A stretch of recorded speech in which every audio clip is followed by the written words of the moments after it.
Break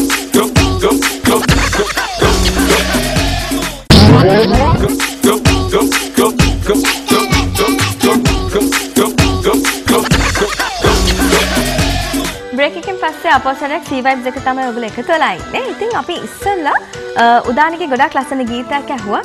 අපි යමුලින් මේ ගීතය ගැන පොඩ්ඩක් අහලෙමු. කවුද මේ ගීතය කණු නිර්මාණය? කවුද මේ මියුසික් කරේ? මේ දේවල් ගැන පොඩ්ඩක් කියමු. මේ ගීතය මම විසින්ම රචනා කරපු තාත්තා වෙනුවෙන්.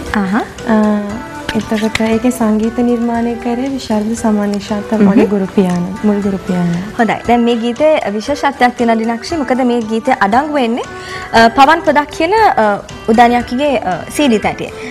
දැන් අක්කි අපිට කිව්වා ඔයා මැතමැටික්ස් තමයි කරේ මැත්ස් තමයි කරේ A levels වලට. නමුත් ඔයාගේ A level project එක උනේ මේ CD එකේ එලි දක්වන එක.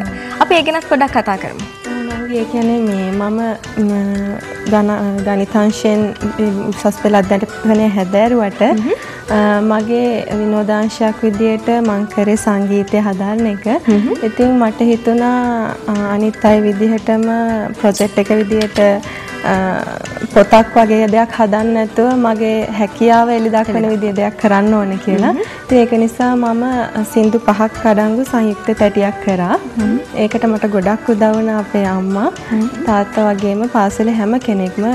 ඒ කාලේ වෙනකොට මගේ පාසලේ විද්‍යාල්පති විදියට හිටියේ ගරු බර්ට්‍රන් පෙරේරා සහෝදරතුමා. ඉතින් එතුමා තමයි මගේ සංයුක්ත තැටි එලි දක්වන්න සෑහෙන බොහොම උදව් කරේ. කිව්වේ ඒ ලෙවල් ප්‍රොජෙක්ට් එක විදියට CD එකක් කරන්න නැත්නම් ඒක ඔයාගෙන්ම ආපු අදහසක්ද? ඇයි ඔයාට ඒක හිතුනේ එහෙම එකක් කරන්න ඕනේ කියලා? ඔය ශිෂාත් ඒ කියන්නේ මම මගේ හැකියාව එලි දක්වන්න දෙයක් විදිහට තමයි හිතුවේ. ඉතින් ඒ වෙලාවේ මට හිතුණා මම සංයුක්ත තැටියක් කළොත් හොඳයි කියලා. එතකොට මගේ හැකියාව මට පද්‍ය නිර්මාණාංශයෙන්ුත් හැකියාව තියෙන නිසා ඒකත් එලි දක්වන්න පුළුවන් විදිහක් විදිහට තමයි මම ඒක කරේ. මේකේ සියලුම ගීත රචනා කරේ ඔයාද? නෑ ගීත දෙකක් මම රචනා කරලා තියෙනවා. ඒතර ගායනා කරන්නේ? ගායනා කරන්නේ මම. හරි. ඒ CD තටිය වගේම ශාස්ත්‍රී තවත් ජයග්‍රහණ රැසක් හිමි කරගත්ත කෙනෙක් තමයි උදානි කියන්නේ. අපි ඒ ජයග්‍රහණ ගැන කතා කරන්න ඕනේ C vibes හරහා බලාගෙන ඉන්න හැමෝටම. මගේ අතේ තියෙනවා මෙඩල්ස් 4ක්. මම හිතන්නේ මේ ඔක්කොම ගෝල්ඩ් මෙඩල්ස් නේද? අපිට කියන්නකෝ මේ මෙඩල්ස් 4 හිමි කරගත්තේ මොන තරගාංශ වලින්ද? මම ඔකේ තියෙන මෙඩල්ස් දෙකක්ම හම්බුනේ මම පාසලේ හොඳම සංගීත ගායිකාව බවට පත් වුණා. ඒකටයි අනිත් එක මම ක්‍රීඩාවක් විදියට මේසපන්දු ක්‍රීඩාව හැදෑරුවා. ඒකේ ශූරතාව ගත්තු මෙඩල්ස් තමයි ඔකේ තියෙන්නේ. ඒ කියන්නේ සංගීතයට වගේම ක්‍රීඩාවටත් ගොඩක් දක්ෂ කෙනෙක් නේ? සංගීතයට ක්‍රීඩාවට වගේම අධ්‍යාපනයටත් දක්ෂයි නේද? හරි. ඉතින් අපි කලින් උත්කුවා C vibes එක එකතු කරගෙන ඉන්න දවසේ ගොඩක් දක්ෂතාවයන්ගෙන් පිරි කෙනෙක් කියලා. අපි තවදුරටත් යාගේ දක්ෂතාව ගැන කතා කරන්න ඕනේ.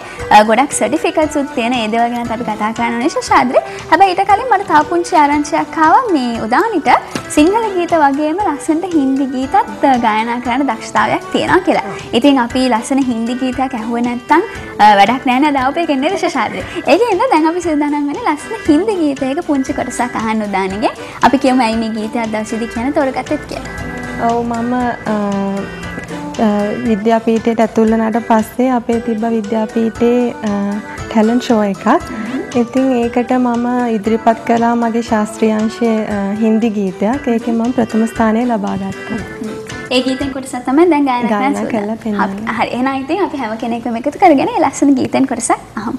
मेरे डोलना सुन मेरे प्यार की धुन मेरे डोलना सुन मेरे चाहते तो फिज में बहेगी जिंदा रहेगी होके फना तननन तोम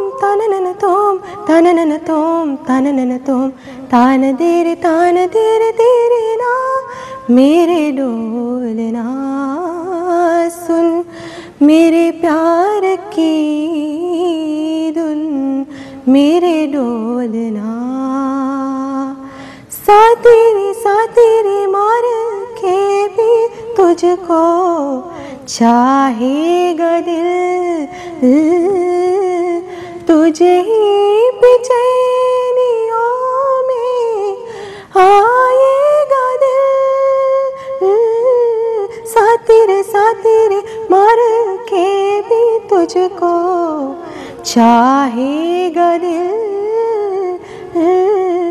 तुझे ही बेचैनियों में आएगा दिल। मेरे खेसुओं के साए में मेरे राहतों की खुशबू है, मेरे बगैर क्या जीना, मेरे रोम रोम में तो है, मेरे छोड़ियों की खन खन से तेरे सदाई आती है, ये दूरियां हमेशा ही नजदीक कहाँ को लाती है।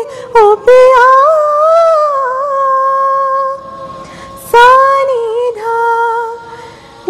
धा मा मग सा नि दा नि सा ग मा मग सा नि दा नि सा ग मग सा नि दा नि सा ग मा ग मा ग सा नि द म ग म द नि सा नि द म ग म द नि सा नि धा नि धा नि सा धा नि सा धा नि सा धा नि सा मदनी मदनी मदनी मदनी धनी सा धनी सा धनी सा मदनी मदनी मदनी मदनी सा मदनी सा मदनी सा मदनी सा सानी दम सानी दम सानी दम सानी दम मम गग ससनी नि ससनी नि धदा नि ससनी नि धदा मम गग ससनी नि धदा धनी सा सा सा नि ध सा सा सा मद सा सा सा मेरे डोलना सुन मेरे प्यार की धुन, मेरे डोल मेरे डोल मेरे डोलना। හොඳයි. ගොඩාක් ලස්සන ගීතයක් තමයි ඇහුවේ. මම හිතන්නේ සිංහල ගීත වගේම හින්දි ගීත ගායනා කරනත් ගොඩාක් දක්ෂයි. මම ගොඩාක් කැමති හින්දි ගීත අහන්න. ඉතින් මම ගොඩාක් රස විඳා ඒක. දැන් සීවයිබ්ස් බලාගෙන ඉන්න හැමෝටමත් ඒක ලොකු අලුත් අත්දැකීමක් වෙන්නත් ඇති. මොකද මම හිතන්නේ සීවයිබ්ස් හරහා පළවෙනි වතාවට තමයි අපිට ඒ වගේ ගීතයක් අහන්න ලැබුණේ. ඇත්තටම. දැන් දිනක්ෂි මේ තවත් සහතික කීපයක් තියෙනවා මට ලැබිලා. අපි අහමු මේක ගැන. මේක විශාරද සහතිකය. අපි මේ ගැන පොඩ්ඩක් කතා කරමු. ඔව් ශෂාද්‍රි මම දැනට මං කිව්වා විශාරද හදාරමින් ඉන්නවා කියලා. ඒකේ ප්‍රථම භාගය ආර්ථය අවසන් කරලා තියෙන්නේ. ඉතින් මම දැනට සංගීතය හදාරන්නේ සංගීත නිපුන් සනත් නන්දසිරි මහත්මයා ගාව. ඉතින් ඔය තියෙන්නේ මගේ ප්‍රථම භාගය සඳහා ලැබිච්ච සහතිකය. දැනට මම විශාරද දෙවන අර්ධය සඳහා සූදානම් වෙමින් පවතිනවා. මම හිතන්නේ ඒ සහතිකයත් එක්ක අපිට ආයිත් පාරක් සීවයිබ්ස් එක එකතු කරගන්න අවස්ථාවක් හම්බ වෙයි ඉදිරියේදී නේද? ඔව්. දැන් ගීත ගායනයට වගේම වාදනයටත් ගොඩක් දක්ෂයි නේද? මොකද්ද වාදනය කරන බාණ්ඩ? මම වයලින් එක තමයි වාදනය කරන්නේ. හොඳයි. දැන් මේක ලැබිලා තියෙන්නේ ජනගී ආශ්‍රිත සමූහ වාදනයට. ඔව්. ඒතර මේක ගැන අපිට කතා කරමු. මම සමස්ත ලංකා පාසල් සංගීත හා නාට්‍ය තරඟාවලිය සඳහා අපි කීප වරක්ම හැම එකකටම සහභාගී වුණේ මම කඳානද මැසිනොත් විද්‍යාලයේ ඉන්නකොට. ඉතින් ඒකේ සමූහ වාදනයකට මම වයලිනෙන් දායක වුණා. ඔය තියෙන්නේ ඒක ප්‍රථම ස්ථානයේ දිනාගත්තු සහතිකය. ඒතර මම හිතන්නේ ශෂාද්‍රි මේ සහතිකයත් ඒ වගේම තරඟ අංශයකින් හම්බෙච්ච සහතිකයක් නේද? ඔව්. ගායන අංශය සඳහා සමස්ත ලංකා ප්‍රථම ස්ථානයේ දිනාගත්තු සහතිකය. හරි. තවත් එකක් තියෙනවා දිනක්ෂි ස්වතන්ත්‍ර නිර්මාණ ගී වලට හම්බෙච්ච සහතිකයක්. මේක මොකද්ද? ඕක තමයි මගේ සමස්ත ලංකා මගේ ජීවිතයේ සමස්ත ලංකාවලට මුලින්ම හම්බෙච්ච සහතිකය. අපේ පාසලේ මම 7 වසරේ අධ්‍යාපනය හදාරනකොට තමයි ඕක ලැබුණේ. ස්වතන්ත්‍ර නිර්මාණ සඳහා ගායන අංශයෙන් තමයි ඕක ප්‍රථම ස්ථානය ලැබිලා තියෙන්නේ. එතකොට ගායනයේ වාදනයේ මේ දේවල් වගේම ශෂාද්‍රි ක්‍රීඩා අංශයෙන්ුත් ගොඩක් දස්කම් පාලා තියෙනවා. මේ තියෙන ක්‍රීඩා අංශයෙන් ලැබිච්ච සර්ටිෆිකට් එකක් ටේබල් ටෙනිස් වලට නේද? මේක කොයි අවුරුද්දද මොකද්ද තරඟ ඉස්සවුව? මම අවුරුදු 17න් 15 ක්‍රීඩා කරනකොට හම්බෙච්ච සහතිකයක් ඒත් ප්‍රථම ස්ථානය ලබා ගැනීම සඳහා. හොඳයි. දැන් වාදනය කරන්න පටන් ගත්තේ කොයි කාලෙදද? මම ගායනය කරනකොටත් වාදනය තිබ්බා. නමුත් හදෑරීම් කරන්න මම ඒකෙත් ප්‍රථමා වෙනකන් තමයි කරේ. ඉදිරියට මම ඉතුරු විභාග සඳහා පුහුණුවීම් කරන්න බලාපොරොත්තු වෙනවා. වයලින් එක. ඉතින් ශෂාද්‍රි මේ අපි සර්ටිෆිකට්ස් උයි මෙඩල්ස් උයි හැම එකක්ම පෙන්නුවා. දැන් ඔයගොල්ලන්ට පේනවා ඇති මෙතන ට්‍රොෆීස් වගේකුත් තියෙනවා. අපි ඒ දේවල් ගැන කතා කරන්න කලින් යන්න හදන්නේ ලස්සන ගීතයක් එක්ක හැම කෙනෙකුම එකතු කරගන්න. ශෂාද්‍රි අපිට විස්තර කියයි ඒ ගීතය ගැන. ඔව් ඉතින් මේ තියෙන්නේ song B. ඔබෙන් පුළුවන් මේකටත් SMS කරන්න ඔයගොල්ලෝ කැමති මේ සින්දුවට නම් කරන්න තියෙන්නේ CC කියලා ටයිප් කරලා ස්පේස් එකක් තියලා C vibes කියලා ටයිප් කරලා ස්පේස් එකක් තියලා B කියලා ටයිප් කරලා 3456 වලට SMS